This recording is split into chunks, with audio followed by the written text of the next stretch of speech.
Bom dia, irmãos. Que a graça e a paz do Senhor Jesus seja sobre as nossas vidas nessa manhã abençoada. Que você possa ter um período de edificação e de fortalecimento na presença do Senhor. O texto da nossa meditação de hoje é Marcos capítulo 1, versículos 14 e 15. Marcos capítulo 1, versículos 14 e 15. Depois de João ter sido preso, foi Jesus para a Galiléia pregando o Evangelho de Deus, dizendo: O tempo está cumprido e o reino de Deus está próximo. Arrependei-vos e crede no Evangelho.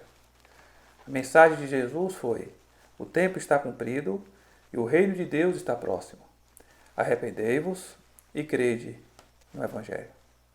Que o Senhor aplique a sua palavra aos nossos corações. Nós estamos vivendo hoje dias de grandes mudanças sociais. E é interessante que o que Jesus proclama quando ele diz que o reino de Deus estava próximo eram essas mudanças sociais significativas na sua época que se estende até os dias de hoje. O reino de Deus vem para revolucionar, para mudar o ambiente social e vidas também. É interessante nós observarmos isso porque nós estamos passando por um momento de grande mudança social em todo o mundo. Esse vírus que se espalhou pelo mundo e que mudou todos os hábitos culturais de todos os países do nosso mundo. O que a gente observa, então, é que as escolas, por exemplo, aqui no Brasil, as escolas mudaram a sua forma de relacionar com os alunos. E aí nós temos, então, aulas online, escolas que nunca fizeram aulas online, agora estão tendo que fazer para atender aos seus alunos. E professores que não dominavam essa tecnologia, agora estão tendo que aprender a dominá-la. Nós também vemos que os pastores estão também trabalhando nesse aspecto, procurando se adaptarem a essa nova realidade. O que a gente observa é que o mundo, de uma forma geral, mudou. E mudou rapidamente, significativamente. Nós vemos o comércio também sendo controlado de uma forma muito mais intensa pelo poder público, dizendo qual é o horário que pode funcionar, qual é o que não pode, quais as empresas que podem funcionar, as empresas que não podem. E aí o que a gente observa é justamente essa mudança considerável no ambiente social. E passando então por essas mudanças, nós entendemos um pouco melhor o que esse texto que Jesus traz para nós, nos traz de conteúdo significativo para as nossas vidas. Que tipo de mudança revolucionária o Evangelho pode trazer, o reino de Deus pode trazer. E é isso que nós vamos observar. O tempo está cumprido e o reino de Deus está próximo. Arrependei-vos e crede no Evangelho. Eu gostaria que nós meditássemos hoje sobre o Evangelho como fator de reconfiguração social. O Evangelho como fator de reconfiguração social. Por qual motivo, então, o Evangelho é um fator de reconfiguração social? É a pergunta que nós queremos responder nessa manhã. Por qual motivo o Evangelho é um fator de reconfiguração social? Primeira resposta. Arrepender-se e crer no Evangelho muda a nossa compreensão da realidade. Quando você muda a sua forma de pensar, você muda a sua forma de agir.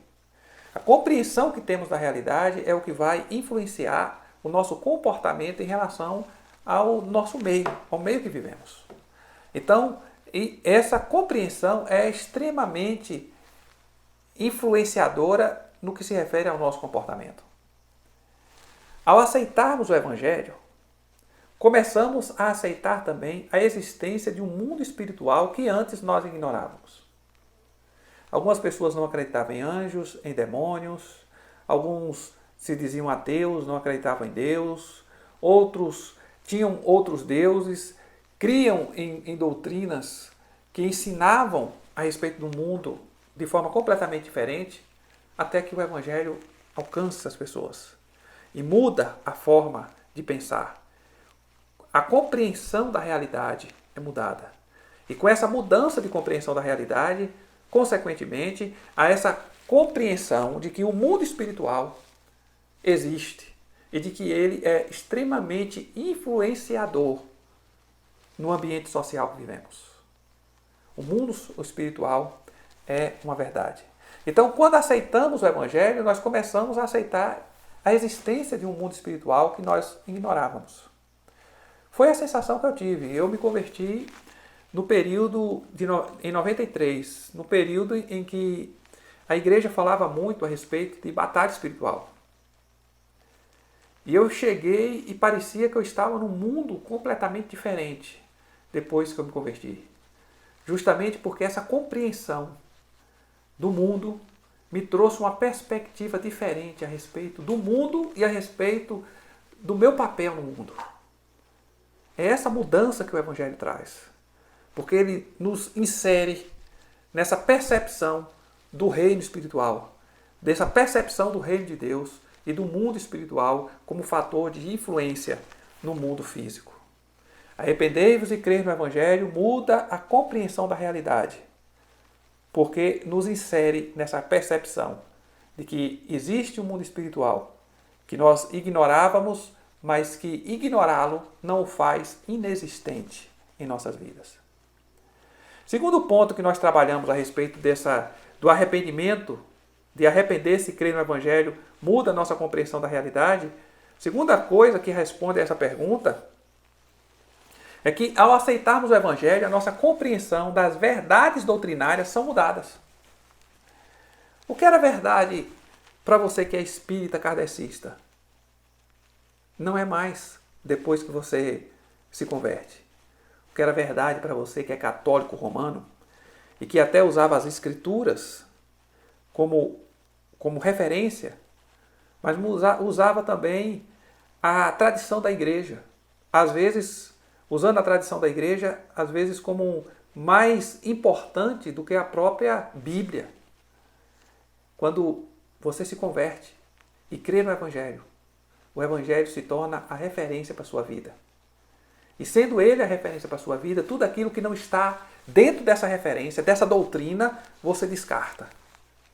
E aí a tradição da igreja vai sendo descartada. E aí os cultos, a forma de ver Deus, a forma de ver o mundo, a forma de ver os demônios, a forma de ver as entidades espirituais, tudo isso vai sendo mudado e transformado. Por quê? Porque o Evangelho traz essa mudança doutrinária. Nos doutrina, nos mostra de forma diferente aquilo que víamos antes. A doutrina nos modifica. A doutrina do Evangelho substitui qualquer outro tipo de doutrina e ensinamento que tínhamos antes. Tem dois textos aqui que eu achei interessante que nós lêssemos. 1 Coríntios, capítulo 3, versículo 2, nos diz o seguinte: leite vos dei a beber, não vos dei alimento sólido, porque ainda não podias suportá-lo, nem ainda agora podeis, porque ainda sois carnais. O apóstolo Paulo está escrevendo uma carta aos Coríntios, ele está dizendo para os irmãos: olha, eu dei para vocês leite, mas eu não pude dar um alimento sólido porque vocês ainda não estão preparados para recebê-lo. O que é que ele quer dizer com leite? Leite são as doutrinas básicas do Evangelho. Alimentos sólidos são aquelas doutrinas que vão fazendo você se aprofundar no conhecimento do reino de Deus, do mundo espiritual. Então, o que o apóstolo está dizendo, ele está comparando a doutrina a um leite que vai alimentando o indivíduo, que vai nutrindo, que vai fazendo com que ele ganhe corpo a ponto de se tornar alguém adulto. O que a gente aprende, então, é que a doutrina faz isso conosco. Ela vai nos instruindo e vai nos conduzindo para que nós, a cada dia, possamos ter um comportamento cada vez mais adequado a Deus, à sua vontade e ao seu propósito. Logo, a doutrina ela é extremamente interessante e importante nas nossas vidas. Hebreus 6, versículo 1 ainda nos diz o seguinte: por isso, pondo de parte os princípios elementares da doutrina de Cristo, deixemo-nos levar para o que é perfeito, não lançando de novo a base do arrependimento de obras mortas e da fé em Deus. não lançando de novo a base do arrependimento de obras mortas da fé em Deus. Esses crentes se converteram e agora estão tentando resgatar coisas da antiga fé, da antiga religião, e trazer para dentro do ambiente religioso, do ambiente cristão. O apóstolo diz, olha, deixa esse negócio de lado, porque vocês têm que guardar uma doutrina, que é a doutrina que nós entregamos para vocês. Logo, a doutrina ela é extremamente importante, porque ela vai nortear o nosso comportamento, ela vai nortear a nossa forma de pensar, a nossa forma de perceber o mundo à nossa volta. A nossa forma de perceber o próximo, a nossa forma de perceber a igreja, a nossa forma de nos ver dentro desse ambiente igreja e dentro do reino. A doutrina é que vai nortear, é que vai nos ensinar como nós devemos nos conduzir no nosso dia a dia. O que é que devemos acolher como verdade, o que é que devemos rejeitar como mentira. A doutrina é que faz isso. Logo, quando nós nos convertemos, aceitamos o Evangelho, nos arrependemos de nossas vidas passadas e aceitamos o Evangelho, o que nós estamos dizendo é, a partir de hoje, o Evangelho vai substituir qualquer ensinamento que eu tinha a respeito de Deus, qualquer ensinamento que eu tinha a respeito de anjos, qualquer ensinamento que eu tinha a respeito de valores, tudo vai ser substituído pelo Evangelho. Arrependei-vos e crede no Evangelho. É essa chamada para uma atitude radical e revolucionária em nossas vidas. É importante ainda nós observarmos que ao aceitarmos o Evangelho, nossa compreensão do estado do homem sem Cristo também é modificada. O homem sem Cristo tem a percepção de um homem que tem vida, de um homem que demonstra prazer na vida, que demonstra amor pela vida, completamente diferente de alguém que foi alcançado pelo Evangelho. Então, antes nós pensávamos que o homem sem Cristo era quem tinha vida boa. Mas nos arrependemos e cremos no Evangelho. Descobrimos, então, que a única vida que vale a pena ser vivida é a vida com Deus. Essa percepção é algo que só o Evangelho pode trazer para as nossas vidas. Que só temos ao entrarmos no reino, a sermos influenciados pelo reino. Compreensão do estado do homem sem Cristo, essa compreensão é modificada quando nós, então, vivemos dentro do reino de Deus e vivemos no Evangelho. Então, essas são lições que nós tiramos, que nos dá a resposta a respeito de arrepender-se e crer no Evangelho. Muda a nossa compreensão da realidade. Muda a nossa compreensão da realidade. Primeiro, ao aceitarmos o Evangelho, começamos a aceitar a existência de um mundo espiritual que ignorávamos. Segundo, ao aceitarmos o Evangelho, a nossa compreensão das verdades doutrinárias são mudadas. Terceiro, ao aceitarmos o Evangelho, nossa compreensão do estado do homem sem Cristo também é modificada. É modificada. Segundo ponto que nós vamos tratar é que o Evangelho muda a nossa condição espiritual. O que a Bíblia ensina a respeito do homem sem Cristo é que é um homem morto espiritualmente. O que significa ser morto espiritualmente? Morto fisicamente é alguém que não pode dar resposta nenhuma à realidade que se faz parte do mundo físico. Então você encontra um cadáver e você toca nele, mas ele não sente. Ele não reage a você se você bater nele. Ele não reage de forma alguma se você falar alguma coisa agressiva com ele. Porque o cadáver está morto. Fisicamente não existe mais vida, não existe mais reação ao ambiente social. Da mesma forma é o homem espiritualmente. Quando a Bíblia fala lá em Efésios capítulo 2, Ele vos deu vida, estando vós mortos nos vossos delitos e pecados. O que o texto está dizendo é que a condição espiritual do homem é de morto em relação a Deus. Ele pode escolher o que quer comer, ele pode escolher o que quer comprar, ele pode escolher que caminho ele vai utilizar para seguir, para ir até a sua casa, ir até o trabalho. Mas em relação a Deus, ele está completamente inerte, como um cadáver em relação ao mundo físico. É esse o conceito que nós aprendemos nas Escrituras. Então o indivíduo está morto espiritualmente. Significa que ele não reage a Deus. Ele não tem condições de ter experiência com Deus. E aí o texto diz, ele vos deu vida. Quer dizer, você recebe vida de Deus, o Espírito Santo muda a sua condição espiritual, de morto espiritualmente para vivo espiritualmente, e como consequência disso é que nós então aceitamos o Evangelho. O apóstolo Paulo, no livro, na carta escrita aos Coríntios, ele diz o seguinte: o homem natural não compreende as coisas do Espírito de Deus, porque para ele são loucura, e não pode compreendê-las porque elas se discernem espiritualmente. O que o apóstolo está dizendo é que, a menos que Deus opere um milagre em nossa vida, em nossa natureza, nós não vamos nunca conseguir ter compreensão do mundo espiritual. E essa é a nossa condição. Estando mortos espiritualmente, somos visitados pelo Espírito de Deus e revivificados. O Evangelho, então, muda a nossa condição espiritual, porque é o meio que o Espírito usa para gerar em nós essa vida. É através do Evangelho que o Espírito Santo nos dá vida. E aí, nos mudando a condição espiritual, aquela palavra que antes para nós era uma loucura, se torna verdade de Deus para as nossas vidas. Então, a mudança na nossa condição espiritual define a nossa aceitação do Evangelho. Somente depois que temos mudança de condição espiritual é que nós aceitamos o Evangelho de forma correta.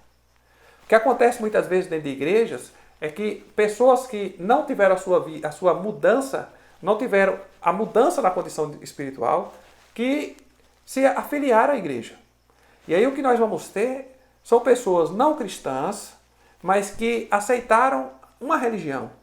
São pessoas religiosas, às vezes pessoas extremamente educadas, às vezes não. A gente costuma chamar de bode, gente que não se adequa ao estilo de vida de uma ovelha, que não se submete à liderança da igreja, que é rebelde em relação às decisões que se toma dentro da instituição, mesmo sabendo que são bíblicas as decisões. E aí o que a gente vai observando é esse comportamento que não condiz com o comportamento de ovelha. E por que isso? Porque não houve mudança na condição espiritual. O que houve foi apenas uma mudança de religião. E aí, às vezes, nós encontramos pessoas que nasceram dentro da igreja e que passaram a vida inteira dentro da igreja, mas sempre com uma vida desfocada daquilo que é estabelecido pelo Reino de Deus e pelo Evangelho. Por que isso acontece? Porque são pessoas que ainda não experimentaram conversão, que é a mudança de condição espiritual. Conversão é justamente a mudança dessa condição espiritual, que faz o indivíduo aceitar o Evangelho como verdade e começar a praticá-lo de forma comprometida. Então, a mudança na nossa condição espiritual define a nossa aceitação do Evangelho. Arrepender-se e aceitar o Evangelho implica em mudança de comportamento. É claro que se eu mudo a minha condição espiritual, de morto espiritualmente para vivo espiritualmente, e isso muda a minha forma, a minha capacidade de compreensão e a minha percepção do mundo espiritual, a minha percepção de Deus, a minha percepção de Jesus, a minha percepção do Espírito Santo, a minha percepção do que seria um salvo, consequentemente, o meu comportamento vai ter que mudar. Não há como eu dizer que a minha percepção de tudo mudou, mas o meu comportamento não. Porque certamente eu estou equivocado em relação à fé. O que a gente observa então é que o Evangelho muda a nossa condição espiritual. E essa condição espiritual é demonstrada, essa mudança, justamente na mudança de comportamento. A mudança no comportamento é sempre revolucionária. É o que a gente observa na vida de Paulo, por exemplo. Um grande perseguidor da igreja e de repente se encontra com Jesus quando vai perseguir a igreja, com cartas na mão para perseguir a igreja. Chega, encontra-se com Jesus. E aquele homem que se encontrou com Jesus, que teve uma mudança da sua condição espiritual, teve uma mudança revolucionária.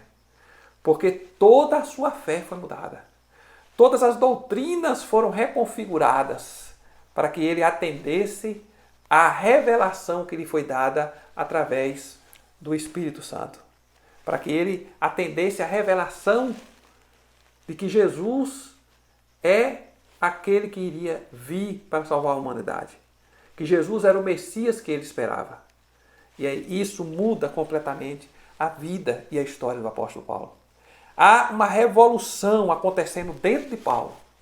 Por outro lado, há uma revolução acontecendo fora de Paulo. Porque as atitudes de Paulo, o comportamento de Paulo, vai mudando os ambientes sociais por onde ele passa. Ele se torna fonte de influência, de mudança revolucionária. E é isso que o Evangelho promete para aqueles que se submetem a ele. Logo, esse é um aspecto indispensável. A mudança do comportamento é sempre uma mudança revolucionária que atinge não somente as nossas vidas, mas a todos aqueles que estão à nossa volta. Em terceiro lugar, o tema que nós estamos trabalhando é o Evangelho como fator de reconfiguração social. E aí nós vimos, então, 2 pontos. Por qual motivo o Evangelho é um fator de reconfiguração social? Primeiro, arrepender-se e crer no Evangelho muda a nossa compreensão da realidade. Segundo, arrepender-se e crer no Evangelho muda a nossa condição espiritual. Terceira e última lição que nós vamos tirar desse texto. Arrepender-se e crer no Evangelho muda a nossa relação com Deus. Deixamos de tentar manipular Deus para servi-lo. É a primeira coisa que nós observamos sobre essa mudança da nossa relação com Deus. É interessante nós observarmos que as pessoas sem Cristo, elas procuram servir as entidades que elas servem e aos deuses que elas servem para conseguir favores. Então, é uma relação de troca. É aí o que a gente observa, por exemplo, na Umbanda, se faz um despacho e o objetivo do despacho é conduzir a entidade que está recebendo aquele despacho, aquela oferenda e aquelas orações, para fazer a vontade daquele que está fazendo a oferenda. E aí o que a gente observa é que aquele trabalho é uma forma de manipulação. Quando a gente observa, por exemplo, os feiticeiros têm essa relação com as divindades e com as forças, com as energias. E o objetivo dessa relação é justamente o de manipular as forças espirituais para que aquilo que se deseja seja cumprido. E aí é interessante nós observarmos que quando nós nos convertemos ao Evangelho, essa forma de se relacionar com Deus muda. Mas aí é algo importante que nós precisamos observar nos nossos dias. Isso não tem mudado para boa parte das pessoas, principalmente daquelas influenciadas pela teologia da prosperidade. As pessoas vão nos cultos, elas participam das ofertas, elas participam dos rituais que são ensinados pelos pastores. O objetivo é manipular Deus. É fazer Deus fazer a vontade delas. É conduzir Deus. É demonstrar através de ofertas e dízimos que a sua fé, para que Deus então faça aquilo que aquele que está ofertando deseja que se faça. E aí o que a gente observa é que esse relacionamento é um relacionamento um pouco feiticeiro. Justamente por conta desse aspecto de fazer uma liturgia para manipular Deus. Quando nós nos convertemos de verdade e nos convertemos ao Evangelho, isso acaba. Porque nós descobrimos que a nossa relação com Deus é uma relação de servidão. Deixamos de tentar manipular Deus para sermos servos de Deus, para nos colocarmos na posição de servos. E o servo está ali para obedecer, para se submeter, e não para manipular o seu Senhor. Logo, essa mudança é considerável na nossa relação com Deus. Então, alguém que está acostumado a manipular as divindades para fazer o bem ou o mal, a depender da sua vontade, agora se depara com Deus, que não se deixa subjugar, controlar por aqueles que são servos, por aqueles que estão participando de liturgias. Nós nos encontramos então com Deus que está para ser servido, para ser adorado. E com o adorador que está ali para servir e não para mandar ou manipular a divindade. Arrepender-se e crer no Evangelho muda a nossa relação com Deus. Muda a nossa relação com Deus, porque deixamos de tentar manipular Deus para servi-lo. Muda a nossa relação com Deus, porque deixamos de nos sentirmos o centro do universo, para vermos a Deus como centro de tudo, inclusive das nossas vidas. Deus, que antes estava de lado, e nós no centro do nosso universo, agora nós deixamos o trono, colocamos Deus no trono da nossa vida. E agora nos submetemos à sua vontade. Se antes víamos a nós mesmos como o centro do mundo, ou do nosso mundo, agora nós vemos Deus como o centro do nosso mundo. E agora não é mais a nossa vontade que importa, agora é a vontade de Deus que importa. Não é mais o que pensamos que importa, o que importa agora é o que é que Deus pensa, o que é que Deus deseja, o que é que Deus busca das nossas vidas. E é dessa forma que nós vamos nos conduzindo, pelo menos aqueles que são convertidos. Deixamos de viver para nós mesmos, para vivermos para Deus. A nossa relação com Deus só muda quando esse deixar de viver para nós mesmos se concretiza em nossas vidas. Porque, do contrário, a nossa relação com Deus não vai mudar. E se ela não mudar, é um sinal de que ainda não houve conversão. Deus precisa ser o centro das nossas vidas. Nós precisamos viver para Deus. E nós precisamos deixar de viver para nós mesmos. Às vezes, isso vai trazer sérias consequências em nossas vidas. Na nossa forma de sobrevivência, na nossa forma de comportamento, na nossa forma de tratar as pessoas, na nossa forma de nos relacionarmos com outras pessoas. Mas isso precisa acontecer. Você não é mais o centro da sua vida. Deus é o centro da sua vida. E você precisa se adequar a isso. Do contrário, ainda não houve conversão. Se essa ainda não é a sua realidade, está na hora de você se arrepender e crer no Evangelho. Que Deus, então, aplique a sua palavra aos nossos corações. E que você, nessa manhã, possa pensar um pouco a respeito de: será que você realmente é convertido? É algo que a gente precisa pensar de vez em quando. Eu estou vivendo como convertido? Eu vejo a Deus como alguém que é transformado pelo Evangelho via Deus? Eu me relaciono com Deus como o Evangelho diz que eu preciso me relacionar? De que forma eu estou vendo o mundo à minha volta? Para que eu vivo? Talvez a sua resposta vai ser: eu vivo para o trabalho, ou eu vivo para a minha família, ou eu vivo para alcançar meus sonhos. Bem, se o seu eu está em primeiro lugar, há uma forte evidência de que a conversão precisa acontecer ainda em sua vida. Conversão é deixar de ser o centro da vida para deixar Deus tornar-se o centro das nossas vidas. Então, que o Senhor possa causar essa revolução em nossa vida e em nosso comportamento. Que nós possamos nos enchermos da sua presença e da sua graça. O Evangelho como fator de reconfiguração social. Quando o Evangelho chega, ele vai nos reconfigurar, ele vai mudar as nossas vidas. Quando ele chega, ele vai mudar a minha forma de ver o mundo. Ele vai mudar a minha forma de pensar a respeito do mundo, porque a doutrina vai fazendo isso comigo. E ele vai mudar a minha forma de me conduzir no mundo. Que Deus possa, então, operar em nossas vidas e gerar em nós a conversão necessária. Que Deus possa mudar a essência da nossa alma, nos dando, assim, uma nova natureza. Como diz o apóstolo Paulo: e assim, se alguém está em Cristo, é nova criatura. As coisas antigas já passaram, eis que tudo se fez novo. Que esse novo aconteça em nossas vidas todos os dias. Que Deus possa ser glorificado com a nossa forma de pensar, com a nossa forma de agir, com a nossa forma de viver. Que a glória de Deus possa ser vista em tudo aquilo que fazemos. Aleluias.